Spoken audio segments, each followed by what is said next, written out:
Жаңбыр жауып далада, жердің шаңы басылды. Ал менің шаңым басылбай бұрқырады. Жаңбырдай жауып тұрған мейірімнің шаңын басатын керемет әдіс бар ма жалпы мына ғаламда?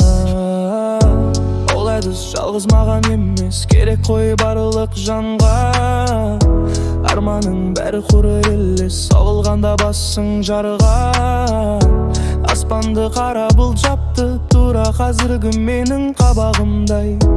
Найзағай жарқылдады, ашуланған қаһарымдай. Жастамды жанарымнан, жаңбырдай жауып тұрған. Келмейді менің жылағым, қалайды бірақ жаным мықты болып көрінуге. Тырысамыз осы неге, біз жай ғана пендеміз, боламыз содан әлсіз.